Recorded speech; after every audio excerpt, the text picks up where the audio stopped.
We've been talking in this series of devotionals about how you can become a person of influence at your office, at home, in the social arena, wherever you are, that you can live your life in such a fashion that other people will get caught up in your flow.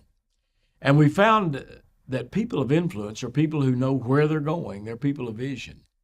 They know who they are. They're people of integrity. Thirdly, you got to know why you're here. Because people of influence, they don't just know where they're going and who they are. They know why they're here. They're moved and motivated by a dynamic inner purpose in life. You look at the life of our Lord Jesus Christ. He was a person of purpose.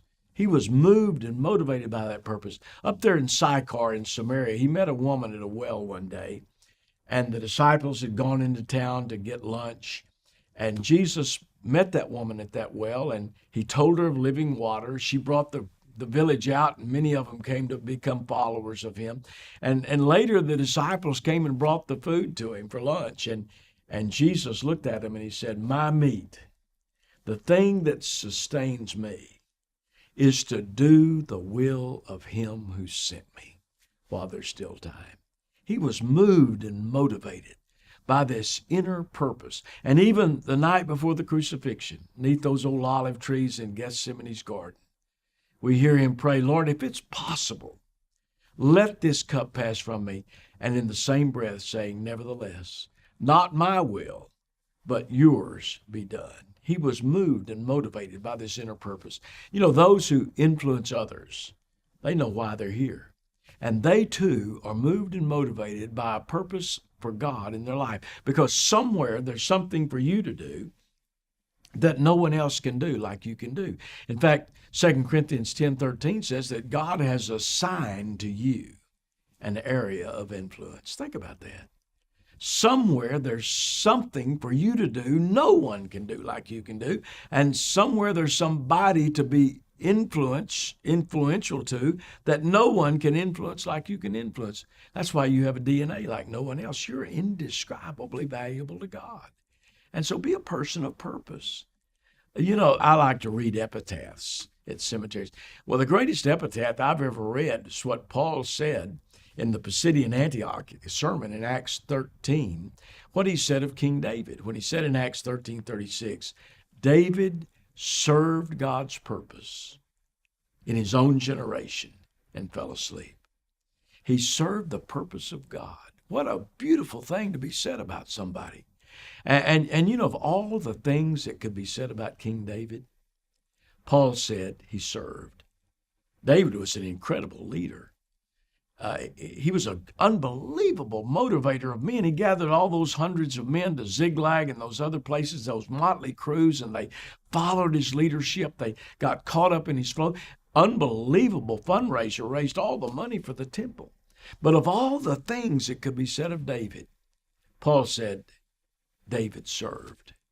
David served. David knew the way up was down and the way down was up. He served.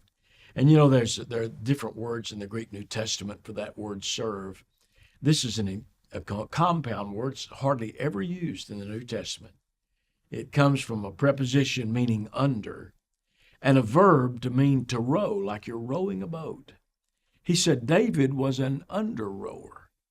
And if any of you have ever seen a picture of those big Greek sailing vessels, those great big wooden hulls, and out the sides of those hulls come these huge oars, and down underneath the deck are those servants, those slaves, those huperetes is the Greek word, and they're chained to those oars and they're rowing. And that's the word that the Bible uses to describe David's servant's heart. He was an under rower. He didn't have to be on deck barking orders all the time.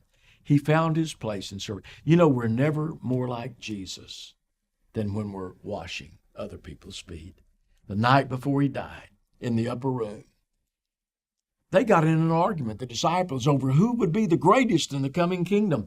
And it was at that point Jesus got up and took a towel and a basin and began to wash each other's feet. Whose feet needed washing the most that night? Whose feet would be nailed fast to a Roman cross in a few hours? And yet he became the servant of all. You want to be great in God's kingdom? You want to be a person of influence? Be a person of service. David served, and what do you serve? The purpose of God for your life. You can be a person of influence. If you know where you're going and are a person of vision, if you know who you are, a person of integrity, and if you discover why you're here, that there's a purpose for your life, that no one can perform like you can perform.